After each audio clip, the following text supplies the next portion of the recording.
Goal, nation's leading institute.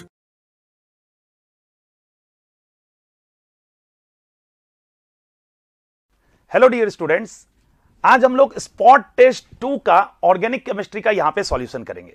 I am Shailesh Jha, chemistry faculty, goal institute. चलिए देखते हैं, आपके पास क्वेश्चन है ये 51 नंबर क्वेश्चन से स्टार्ट है। देखते हैं 51 का सॉल्यूशन कैसे होगा। ओके स्टूडेंट्स, देखिए क्वेश्चन में एक एल्काइन हम लोगों को दे रखा है। एल्काइन में दिया हुआ है पहले Br2CCl4, उससे बना X। ओके स्टूडेंट, रुकिए मैं ब्लू पेन सेलेक्ट कर लेता हूं इससे। देखिए तो पहले इसमें Br2CCl4 देंगे तो क्या बनेगा बेटा, CH3C, पाई टूटेगा, एक Br इस कार्बन पे, एक Br दूसरे कार्बन पे, तो Br फिर से डबल बॉन्ड CH इसके साथ Br। ओके, तो ये बन गया आपका X। एक साइक्लिक ब्रोमोनियम आयन इंटरमीडिएट बनता है पहले, पता है। फिर Br माइनस अटैक करता है, रिंग को ओपन करता है, एंटी एडिशन होता है कि नहीं होता है स्टूडेंट इस पे। ओके, तो X ये बन गया।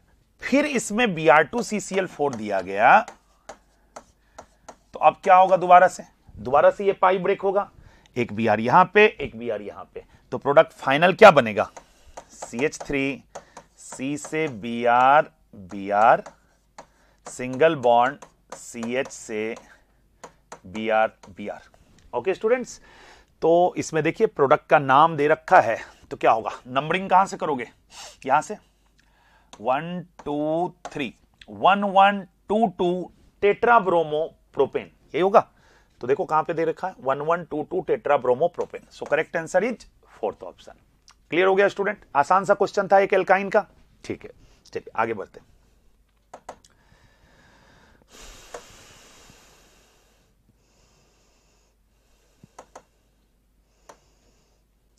नेक्स्ट क्वेश्चन इसके बाद देखते हैं कौन सा है 51 के बाद। देखिए नेक्स्ट क्वेश्चन ऑर्गेनिक केमिस्ट्री का है, क्वेश्चन नंबर 56। देखिए इसमें क्या कहता है, अगेन एक एल्कीन दिया हुआ है। एल्कीन में Br2CCl4, फिर NaNH2 दिया है, फिर ऑक्सीमर्क्यूरी सॉरी Hg2+H+H2O, इसका मतलब कुचरोव रिएक्शन, हाइड्रेशन। ठीक है स्टूडेंट्स, X क्या बनेगा, सबसे पहले देखो यहां से पाई ब्रेक हो जाएगा और Br लगेगा, Br2CCl4 है तो यहां से जो प्रोडक्ट बनेगा, एक Br इस पे और एक Br इस पे अटैच हो गया। इसके बाद फिर आपका दिया है NaNH2, तो स्टूडेंट्स NaNH2 क्या करेगा, X यहां से हटाया, H यहां से हटाया, पाई लाया, फिर दूसरी बार भी X यहां Br यहां से हटाया, वही X के बदले Br दिया, H यहां से हटाया, पाई आया, तो ट्रिपल बॉन्ड आ जाएगा स्टूडेंट्स। ठीक है, तो इसमें 2 NaNH2 का मोल दिया हुआ है, तो इससे जो हमारा प्रोडक्ट फॉर्म होगा दैट विल बी, यहां पे आ गया ट्रिपल बॉन्ड। ठीक है स्टूडेंट्स, इसका मतलब ये Y जो दिया था ये यही हो गया। अब इसमें दिया है Hg2+ H+ एंड H2O। ये कौन सा रिएक्शन हुआ, हाइड्रेशन ऑफ एल्काइन, जिसको कुचरोव रिएक्शन भी कहते हैं। तो इसमें कैसे प्रोडक्ट बनता है, देखो पहले पाई ब्रेक होगा, मार्कोनिकॉफ से यहां OH जुड़ेगा, यहां H जुड़ेगा, और उसके बाद उसको टॉटोमेराइज कर दोगे, तो टॉटोमेराइज करने से क्या होगा स्टूडेंट्स, यहां पे डबल बॉन्ड O आएगा, तो फाइनल जो यहां से प्रोडक्ट बन जाएगा दैट विल बी, यहां पे क्या आ गया स्टूडेंट्स, डबल बॉन्ड O। तो चलो देखते हैं कौन सा ऑप्शन में दे रखा है इस तरह का। थर्ड ऑप्शन को देखो, C double bond O CH3 बनेगा कि नहीं बनेगा, PHCOCH3 एसीटोफिनोन का फॉर्मेशन हुआ। सो correct answer is third. Okay students, चलिए अब बढ़ेंगे फिर हम लोग इसके नेक्स्ट क्वेश्चन पे। चलिए देखते हैं कितना नंबर है। So we have now question number 60। चलिए क्वेश्चन नंबर 60 में देखते हैं क्या दिया हुआ है, कैसे सॉल्व करेंगे इसको। X एक कंपाउंड है जिसका ओजोनोलिसिस करते हैं तो equimolar quantities of propanone and ethanol. ठीक है, प्रोपानोन और इथेनॉल बना। प्रोपानोन कैसे लिखोगे students, CH3 C double bond O, this is propanone. और क्या बना है, इथेनॉल, तो ये 2 कार्बन का हो गया इथेनॉल। इसका एक आसान सा तरीका क्या है, ओजोनोलिसिस का प्रोडक्ट दे रखा है तो दोनों प्रोडक्ट को इस तरह से लिख दो, O2 रिमूव करा दो, O2 रिमूव कराने से जो बनेगा दैट इज रिएक्टेंट। हम उसको आसानी से वेरीफाई भी कर सकते हैं। कैसे? उसका ओजोनोलिसिस करा के देख लेंगे कि कहीं वही प्रोडक्ट बन रहा है कि नहीं बन रहा है, ये भी हम चेक कर सकते हैं। या मान लो इस तरह से O2 तुम्हें रिमूव करने के लिए नहीं आ रहा, याद नहीं आया एग्जाम में, तो क्या करेंगे, सिंपल सा ऑप्शन दिया रहेगा, उसका ओजोनोलिसिस करा के देख लेंगे किसमें बन रहा है। क्लियर है? तो अभी तो चलो इजीली हम इसको O2 को रिमूव कर दिए, और O2 रिमूव करोगे तो CH3 C CH3, यहां डबल बॉन्ड C से CH3 और H। अब ऑप्शन से मैच कर लो तो करेक्ट आंसर कौन सा हो जाएगा, फर्स्ट। तुम इसको स्टूडेंट डायरेक्टली भी कर सकते हो, इतना लिखने का जरूरत ही नहीं है। ये क्वेश्चन अगर एग्जाम में आए तो हमें करना क्या चाहिए, यहां से देखो ओजोनोलिसिस कराओगे तो क्या होगा, यहां से ब्रेक होगा, एक डबल बॉन्ड हो इस कार्बन पे लगेगा, एक डबल बॉन्ड हो इस कार्बन पे लगेगा, तो यहां से क्या बना CH3CO CH3, इधर से क्या बना CH3COH, वही तो कह रहा है। क्लियर हो गया? चलो तो करेक्ट आंसर 1 हो गया। अब आते हैं नेक्स्ट क्वेश्चन पे, चलो देखते हैं कौन सा है, इसको इरेज कर देते हैं। ओके नेक्स्ट पे बढ़ते हैं। चलिए 60 के बाद देखिए एक क्वेश्चन आ गया हम लोगों के पास 64। चलिए आसान से एक क्वेश्चन है, question number 64, the total number of ortho para director. Students electrophilic substitution में ऑर्थोपैरा डायरेक्टिंग ग्रुप कौन सा होता है? तो इलेक्ट्रोफिलिक सब्स्टिट्यूशन में जो भी डोनर ग्रुप रहेगा वो ऑर्थोपैरा डायरेक्टिंग, और जो एक्सेप्टर रहता है वो मेटा डायरेक्टिंग होता है कि नहीं होता है स्टूडेंट्स? ओके तो हमें देखना है कि कौन यहां डोनर ग्रुप है, मतलब ऑर्थोपैरा डायरेक्टिंग कौन सा है। चलो एक तरफ से देखते हैं, टिक भी करते हैं। NH2 N पे देखो लोन पेयर है, तो यस ये होगा ऑर्थोपैरा डायरेक्टर। CHO का स्टूडेंट क्या स्ट्रक्चर होगा, इस तरह से COH, तो ये तो फर्स्ट सेकंड के बीच में मल्टीपल बॉन्ड है, और सेकंड जो O है वो ज्यादा इलेक्ट्रोनिगेटिव है, तो अगर फर्स्ट सेकंड के बीच में मल्टीपल हो, सेकंड ज्यादा इलेक्ट्रोनिगेटिव हो, तो ये तो एक्सेप्टर होगा, और एक्सेप्टर तो मेटा डायरेक्टिंग होता है, तो CHO को कट कर दो, ये नहीं होगा। NO2 भी सिमिलर वे में नहीं होगा, N डबल बॉन्ड हो कोऑर्डिनेट बॉन्ड हो, फर्स्ट सेकंड के बीच में मल्टीपल, सेकंड ज्यादा इलेक्ट्रोनिगेटिव, एक्सेप्टर होगा तो डीएक्टिवेटर, तो मेटा डायरेक्टिंग ये हो जाएगा। COH again same case, first second के बीच में मल्टीपल, सेकंड ज्यादा इलेक्ट्रोनिगेटिव, तो ये माइनस सेम इफेक्ट शो करता है, तो उस हिसाब से ये भी क्या हो जाएगा, मेटा डायरेक्टिंग। OME देखो O पे लोन पेयर है, तो ये होगा ऑर्थोपैरा डायरेक्टिंग। इसमें भी देखो O पे लोन पेयर है, फर्स्ट एटम पे लोन पेयर है, तो वो रेजोनेंस का डोनर होता है, तो प्लस M शो किया, तो प्लस M क्या होगा स्टूडेंट, ऑर्थोपैरा डायरेक्टिंग, इसलिए ये भी ऑर्थोपैरा डायरेक्टिंग।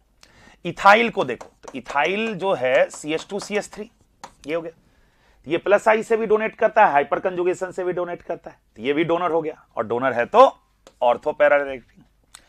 इसको देखो CO फर्स्ट सेकंड के बीच में मल्टीपल है और सेकंड ज्यादा इलेक्ट्रोनिगेटिव, तो ये एक्सेप्टर होगा, और एक्सेप्टर होगा तो डीएक्टिवेटर होगा, मतलब मेटा डायरेक्टिंग होगा, तो इसको कट कर दो। NHCO CH3 देखो मैं स्ट्रक्चर ड्रॉ कर रहा हूं, NHCO CH3, तो N पे देखो यहां लोन पेयर है, तो फर्स्ट एटम पे लोन पेयर है, तो क्या होगा स्टूडेंट्स, डोनर, डोनर होगा तो क्या होगा, ऑर्थोपैरा डायरेक्टिंग, तो ये ऑर्थोपैरा डायरेक्टिंग हुआ। SO3H SO3H, तो फिर वही बात, फर्स्ट सेकंड के बीच में मल्टीपल, सेकंड ज्यादा इलेक्ट्रोनिगेटिव, तो रेजोनेंस का एक्सेप्टर है, माइनस M शो करता है, तो क्या हुआ स्टूडेंट, डीएक्टिवेटर, तो ये हमारा आंसर नहीं है। फिर OH O पे लोन पेयर है, तो डोनर, तो ये होगा। ठीक है चलो काउंट करो, तो 1 2 3 4 5 6, टोटल मिला के 6 ऐसे ग्रुप हैं जो इलेक्ट्रोफिलिक सब्स्टिट्यूशन में ऑर्थोपैरा डायरेक्टिंग होते हैं। ठीक है चलिए, तो 6 किस ऑप्शन में देखा, सेकंड में, तो करेक्ट आंसर हो गया सेकंड। क्लियर है स्टूडेंट, एकदम आसान सा क्वेश्चन था। आगे बढ़ते,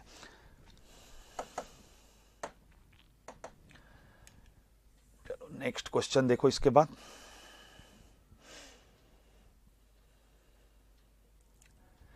इस क्वेश्चन को देखिए, क्वेश्चन नंबर 65 को स्टूडेंट्स,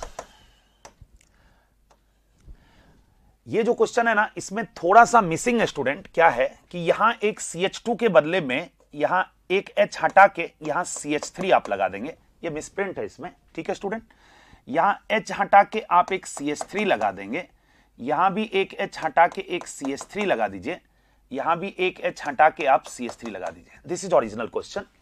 तभी डिहाइड्रेशन होगा आसानी से। ठीक है, अब क्या है, अगर ऐसा लगा हुआ है तो डिहाइड्रेशन जो लोगे, जैसे तुम कॉन्क H2SO4 के प्रेजेंस में लो, ठीक है, तो मैकेनिज्म क्या होगा स्टूडेंट्स, E1 होगा। कॉन्क H2SO4 के प्रेजेंस में डिहाइड्रेशन कराओगे तो E1 होगा, और E1 में इंटरमीडिएट क्या बनता है, कार्बोकेटाइन। तो रेट ऑफ डिहाइड्रेशन जो यहां हो जाएगा वो कार्बोकेटाइन की स्टेबिलिटी के डायरेक्टली प्रोपोर्शनल होगा। ठीक है, तो यहां CH3, ये आप करेक्शन करेंगे, ये मिसप्रिंट हो गया क्वेश्चन में, एक CH3 लगा हुआ है। ठीक है, ओके, तो अब देखिए कार्बोकेटाइन जो बनेगा, तो सारा का OH आप हटा दो यहां से, तो इस कार्बन पे प्लस आया, इसका भी OH हटाओ, कार्बन पे प्लस आया, इसका भी OH हटाओ, यहां भी प्लस आया, और इसका भी OH हटाओ, यहां पे प्लस आया। ठीक है, अब जो ग्रुप्स है उसका इफेक्ट देखो, तो NO2 -M से खींचा, ओके स्टूडेंट्स, OCH3 ये +M से डोनेट किया, और हेलोजन है तब तो ये -I से पुल करेगा, क्योंकि हेलोजन को दूसरे ग्रुप से जब भी कंपेयर करते हैं तो हेलोजन का -I लेते हैं। ओके स्टूडेंट, डोमिनेटिंग -I होता है। तो अब कार्बोकेटाइन सबसे ज्यादा कौन से केस में स्टेबल होगा, थर्ड, मतलब C। उसके बाद देखो ये एक्सेप्टर, ये एक्सेप्टर, इसमें कोई एक्सेप्टर नहीं लगा है, तो A। इसके बाद देखो ये -M से पुल कर रहा है NO2, और ये -I से पुल कर रहा है, तो -M वाला तो बहुत ज्यादा पुल कर लिया, तो थोड़ा कम पुल करेगा तो कार्बोकेटाइन ज्यादा स्टेबल होगा। तो इसके बाद Br वाला, मतलब D, और D के बाद कौन सा हो जाएगा स्टूडेंट्स, इसके बाद एक जो बच गया B, क्योंकि ये तो -M से पुल कर रहा है, तो कार्बोकेटाइन को हाईली डिस्टेबलाइज कर दिया। क्लियर है, तो आंसर क्या होगा स्टूडेंट इसका, CADB।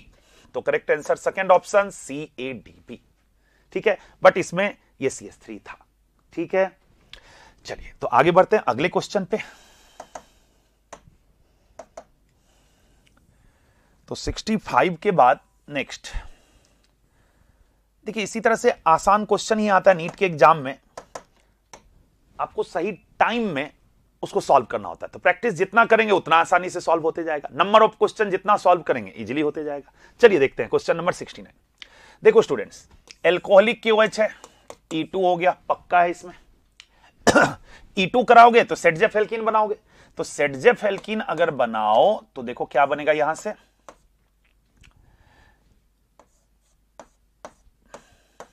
यहां पे डबल बॉन्ड आ जाएगा तुम्हारा, यहां से Br हटाओगे और यहां से H हटाए, तो ये H, ये Br हटा, डबल बॉन्ड, दूसरा एल्कीन बना के देखो, इससे लेस ही स्टेबल आएगा। और हम लोगों को क्या पता है स्टूडेंट्स कि एक से ज्यादा एल्कीन अगर E2 में बनता है तो सेटजेफेल्कीन मेजर प्रोडक्ट होता है कि नहीं होता है, बोलो होता है, तो हम लोग सेटजेफेल्कीन ही बनाए। ओके, तो ये एल्कीन बन गया, तो ये हो गया प्रोडक्ट X।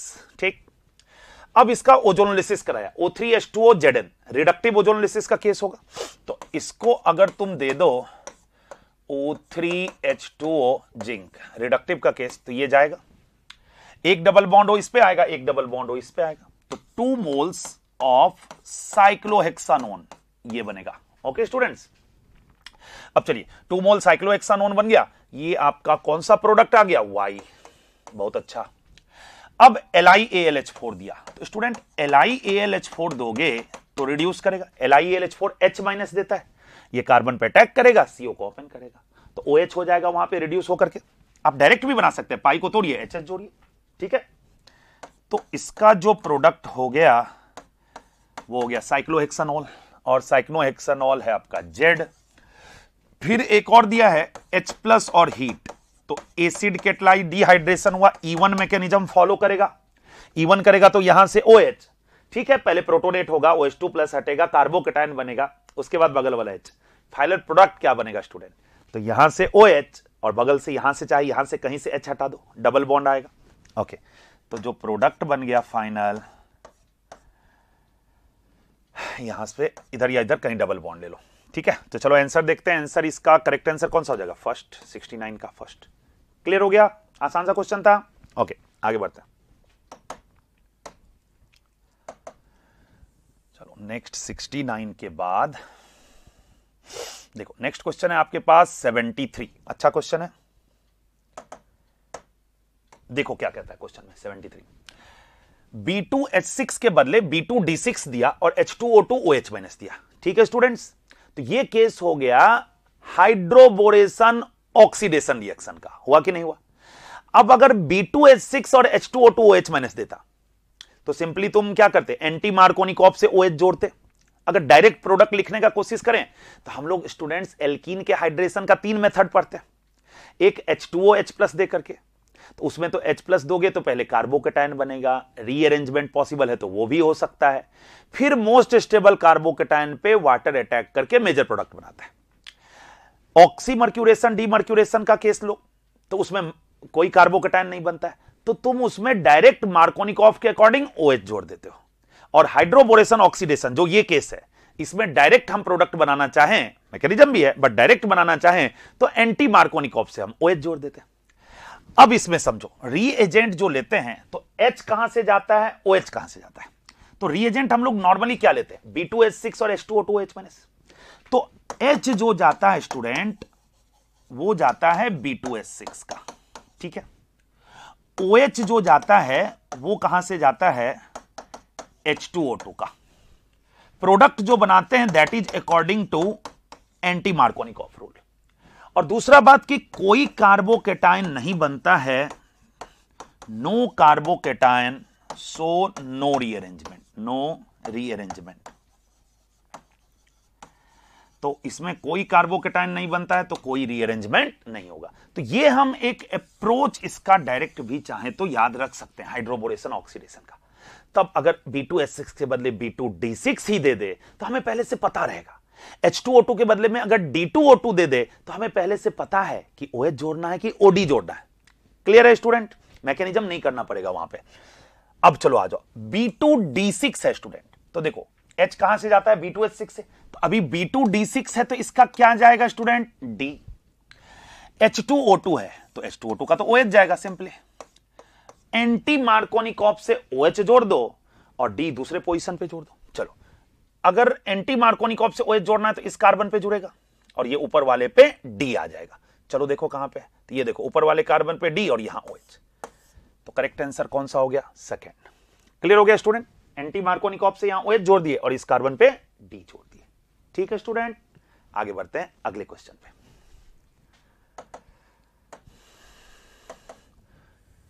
चलो 73 के बाद नेक्स्ट क्वेश्चन है अब आपके पास 76।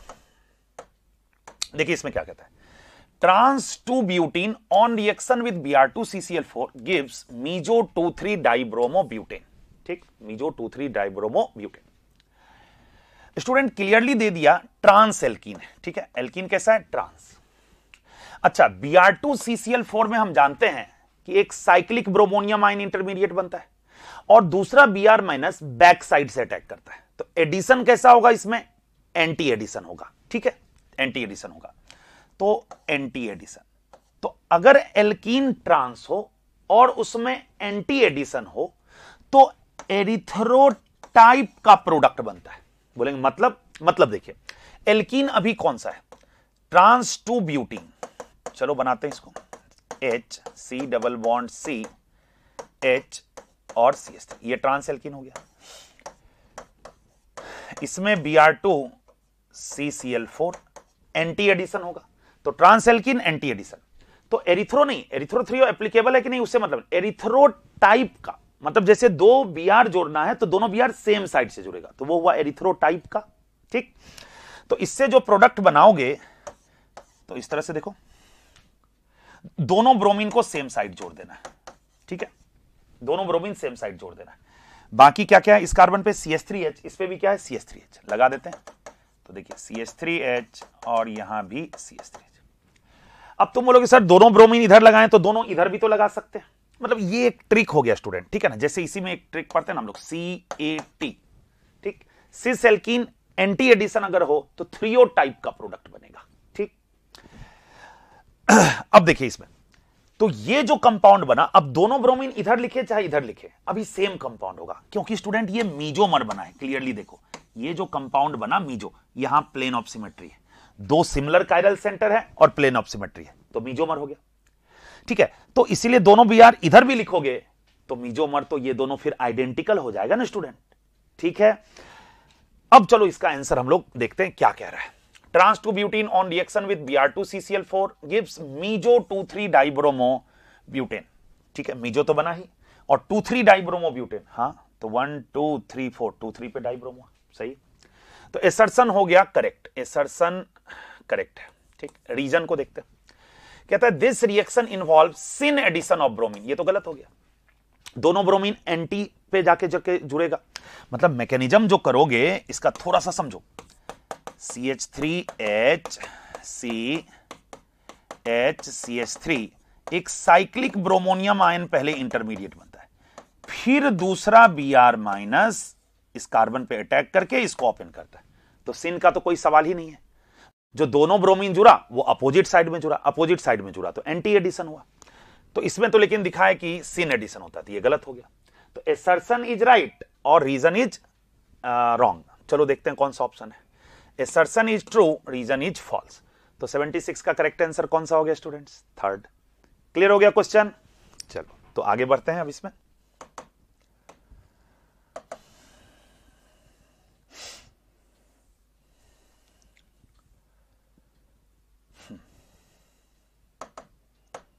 देखिए इस क्वेश्चन में क्या कहता है, arrange the following alkyl halide in decreasing order of rate of beta elimination with alcoholic KOH. Student, alcoholic KOH के साथ जो बीटा एलिमिनेशन होगा वो कौन सा मैकेनिज्म फॉलो करता है? E2 होता है कि नहीं होता है? अब E2 मैकेनिज्म अगर फॉलो करता है तो हमें पता है कि rate of E2 is directly proportional to stability of alkene. ठीक है, स्टेबिलिटी ऑफ एल्कीन्स फॉर्म्ड। तो जो एल्कीन बना उसकी स्टेबिलिटी के डायरेक्टली प्रोपोर्शनल होगा। तो चलिए जो चारों दिया हुआ है, तीन ही है ए बी सी, तो तीनों का एल्कीन हम लोग बना ले। तो यहां से Br, अच्छा E2 में कोई कार्बोकेटायन का चक्कर नहीं है, तो जो बना एल्कीन वही लिख लेंगे हम लोग डायरेक्ट। तो यहां से Br, यहां से H हटाओ, ये तो यहां डबल बॉन्ड आएगा। तो एल्कीन क्या बना देखो, CH3 CCH3 double bond CH2। ए का एल्कीन ये बना, बी का एल्कीन क्या बना जरा देखो इसमें, यहां से Br यहां से H हटाओ तो डबल बॉन्ड आएगा, तो CH2 डबल बॉन्ड CH2। सी का एल्कीन बनाओ तो ये Br ये H हटाओ तो यहां पे डबल बॉन्ड प्रोपीन बनेगा। तो सी का जो बना alkene that is CH3 CH double bond CH2। अब इन एल्कीन्स की स्टेबिलिटी का अगर हम ऑर्डर देखें तो चलो देखते हैं। इसमें 3 और 3 6 अल्फा H है, इसमें तो हाइपर कंजुगेशन हो ही नहीं रहा है, इसमें 3 अल्फा H है, इसमें 0 अल्फा H था। तो सबसे ज्यादा स्टेबल किसका होगा? ए के बाद C, उसके बाद B। तो आंसर क्या होगा स्टूडेंट? A, C और B। चलो इसको सर्च करते हैं कहां पे दे रखा है। A, C और B ये फोर्थ ऑप्शन में दे रखा है। तो करेक्ट आंसर क्या हो जाएगा इसका? फोर्थ। क्लियर हो गया स्टूडेंट? सिंपल सा था क्वेश्चन मैकेनिज्म का। ओके चलो तो देखते हैं नेक्स्ट क्वेश्चन क्या दे रखा है। आगे बढ़ गया 88 देखो।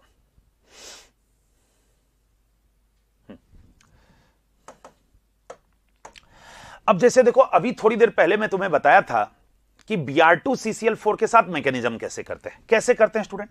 जैसे कोई एल्कीन है, तो क्या बनता है उसमें? इस तरह का साइक्लिक हेलोनियम आयन इंटरमीडिएट बनता है, Br यहां पे प्लस आता है। होता है कि नहीं होता है बोलो? बाकी ये जो ग्रुप्स जो भी लगे रहे, ठीक है। अब क्या सिचुएशन है इसमें देखो, Br2 इथाइल अल्कोहल दिया है, Br2 वाटर नहीं दिया है, ना ही Br2CCl4 दिया है, Br2 इथाइल है। हाँ तो क्या दिक्कत है, हम लोग Br2CCl4 में भी बना सकते हैं, ठीक है। उसमें Br माइनस ही अटैक करेगा।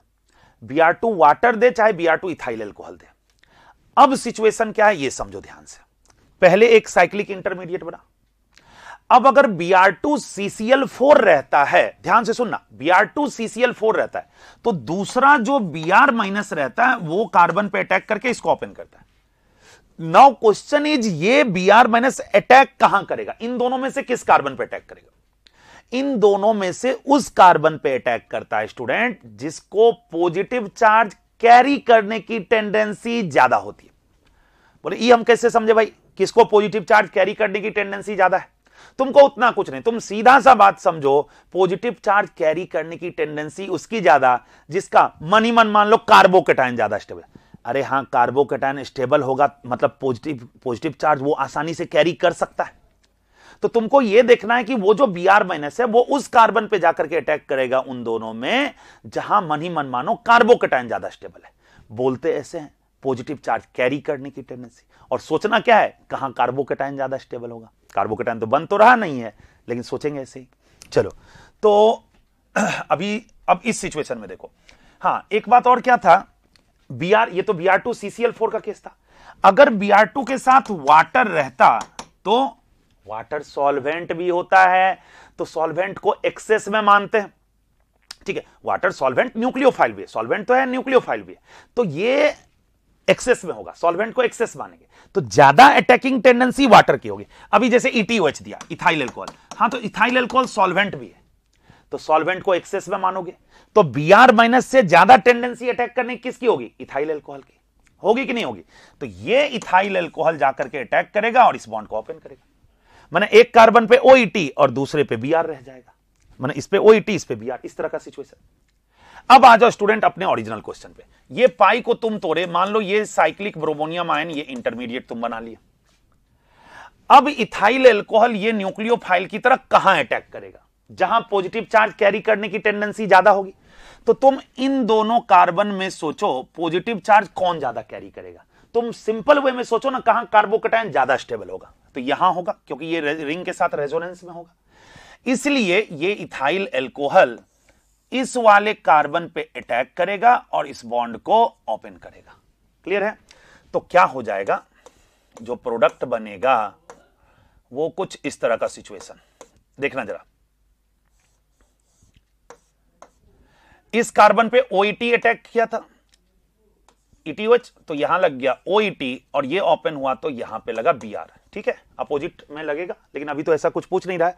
तो तुम सीधा देखो OET और Br इस तरह से कहां लगा है, तो देखो OET और बगल वाले पे ये Br, और बाकी तो जैसा था वैसा हो गई।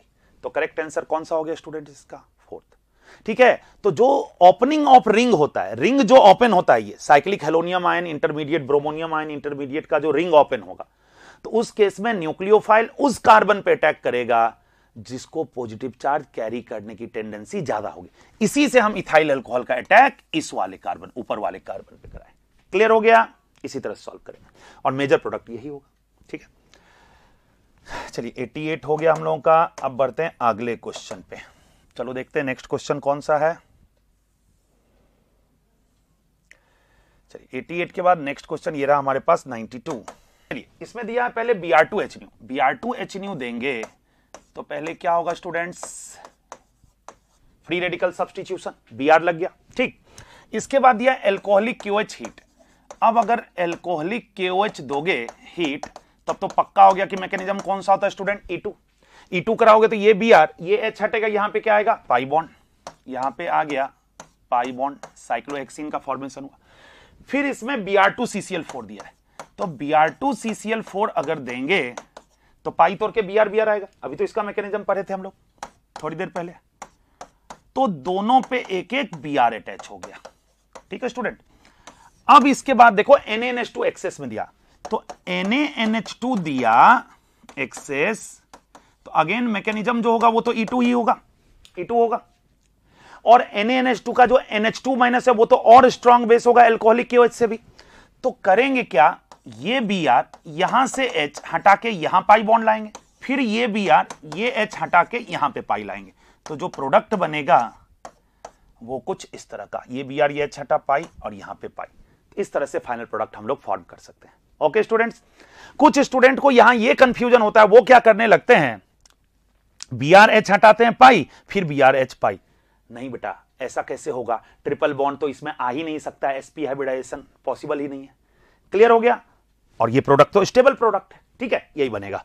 तो इसको देखो कौन से ऑप्शन में दे रखा है, ये देखो थर्ड ऑप्शन में, तो यही है थर्ड ऑप्शन इसका करेक्ट आंसर हो जाएगा। ओके स्टूडेंट्स, तो ये था क्वेश्चन नंबर 92। आगे बढ़ते हैं, चलिए देखिए कौन सा क्वेश्चन है इसके बाद।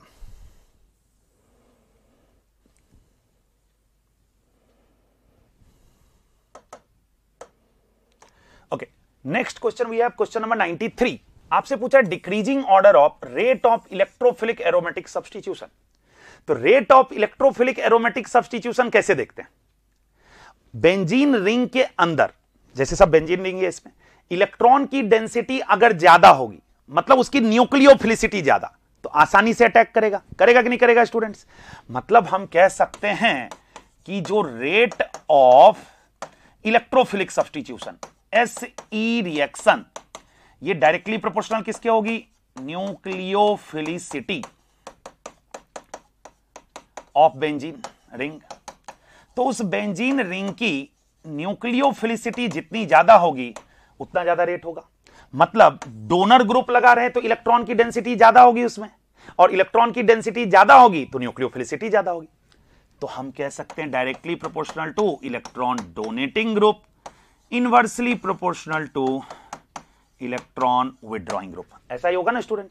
चलो अब देखो, Cl माइनस आई से पुल किया, हेलोजन को दूसरे से कंपेयर करोगे तो माइनस आई लोगे, ठीक, इसमें तो कुछ नहीं लगा। COCS3 माइनस एम से पुल करेगा, O lone pair sigma pi, ये रेजोनेंस से देगा, मतलब प्लस एम से डोनेट किया। तो सबसे ज्यादा इलेक्ट्रॉन की डेंसिटी जो है वो किस में आएगी? डी में, डोनर है। ये भी एक्सेप्टर, ये भी एक्सेप्टर, तो इसमें तो कोई एक्सेप्टर नहीं है, तो इसके बाद बी आ जाएगा। अब ये माइनस आई से पुल किया और ये माइनस एम से, तो माइनस एम वाला तो बहुत ज्यादा खींच लिया, तो रिंग के अंदर इलेक्ट्रॉन डेंसिटी बहुत कम हो गई, तो थोड़ी ज्यादा इसमें होगी, ए में, और उसके बाद सी। तो आंसर डीबीएसी। चलो देखो कहां पे है, डीबीएसी, फोर्थ ऑप्शन इसका करेक्ट आंसर होगा। ओके स्टूडेंट, क्लियर हो गया? नेक्स्ट क्वेश्चन पे आ जाओ। चलो देखते हैं 93 के बाद कौन सा है। तो नेक्स्ट क्वेश्चन हम लोगों के पास 97। देखिए, एन ऑर्गेनिक हैलाइड C5H11Cl दिया हुआ है, on reaction with sodium dry ether. Sodium dry ether जैसे ही देखे तुरंत दिमाग में क्या है स्टूडेंट? ऊर्जा reaction, to give 3,6 dimethyl octane.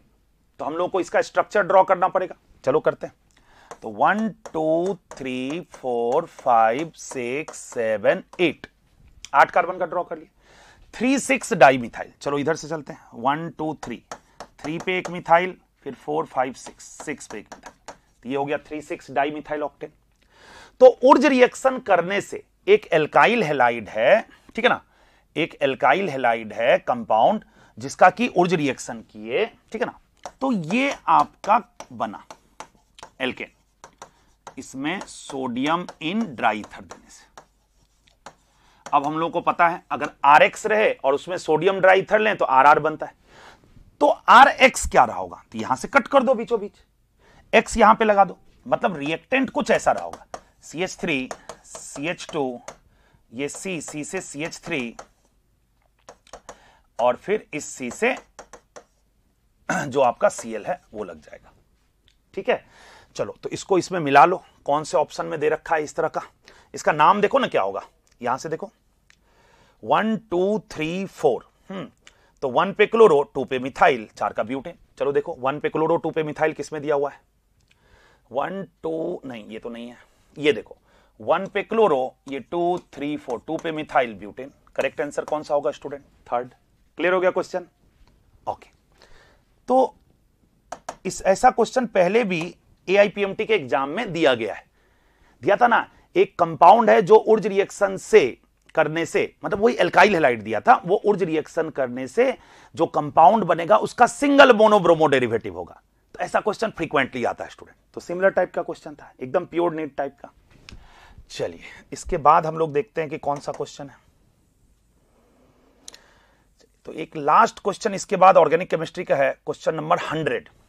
देखो स्टूडेंट, जो सेक्शन 2 रहेगा ना, उसमें कुछ क्वेश्चन ऐसा रह सकता है जो कि तुम्हें लगे कि ये तो थोड़ा लेंदी है या थोड़ा डाटा रटने वाला है ये क्वेश्चन, मतलब कंसेप्ट की थोड़ी वहां पे, कंसेप्ट से ज्यादा थोड़ा रटना है वहां पे ज्यादा, इस तरह का क्वेश्चन, या थोड़ा लेंदी वाला, इस टाइप का भी हो सकता है। अब जैसे एल्केन का बात करें, इसमें कहता है हाईएस्ट मेल्टिंग पॉइंट इज, ठीक है स्टूडेंट, इसमें कहता है हाईएस्ट मेल्टिंग पॉइंट किसका होगा, ठीक है। नॉर्मली हम लोग क्या पढ़ते हैं, MPBP directly proportional to molecular weight, inversely proportional to branching. Student अगर आप NCERT का बुक देखेंगे और पर्टिकुलरली एल्केन का मेल्टिंग पॉइंट का वहां एक चार्ट दिया हुआ है, टेबल दिया हुआ है, बॉइलिंग पॉइंट मेल्टिंग पॉइंट दोनों दिया है। मेल्टिंग पॉइंट में वाइड वेरिएशन है, आप देखिएगा उसको। तो यहां जो पूछा हुआ है, अब नॉर्मली स्टूडेंट को क्या लगेगा कि इकोसेन में तो 20 कार्बन है, इकोसेन में तो 20 कार्बन है, तो होना तो चाहिए सबसे ज्यादा इसका। लेकिन स्टूडेंट इसमें आंसर है, correct answer first 2,2 dimethyl propane. ठीक है, इसका करीब करीब 236 केल्विन होता है और इसका अप्रोक्सीमेटली 256 केल्विन होता है। ठीक है स्टूडेंट, तो कुछ क्वेश्चन इस तरह का जानबूझ के भी दिया जाता है। ठीक है, जो या तो थोड़ा याद रखने वाला हो या नहीं तो फिर आपका थोड़ा लेंदी क्वेश्चन हो। तो ये लेंदी तो नहीं है, बट ये एक थोड़ा सा इसको हम कह सकते हैं कि याद रखने वाला है। ठीक है, क्योंकि जो नॉर्मल ट्रेंड है उससे हट गए। ओके स्टूडेंट्स, तो सारा क्वेश्चन अब आपको अच्छे से क्लियर हो गया होगा, सारा क्वेश्चन अच्छे से समझ में आ गया होगा। सारे टेस्ट को इसी तरह अच्छे से देना है, जो भी क्वेश्चन नहीं बने उसको घर में आके दोबारा से बनाना है और फिर आगे बढ़ना है और फिर नेक्स्ट टेस्ट का अच्छे से प्रिपरेशन करना है। Thank you students.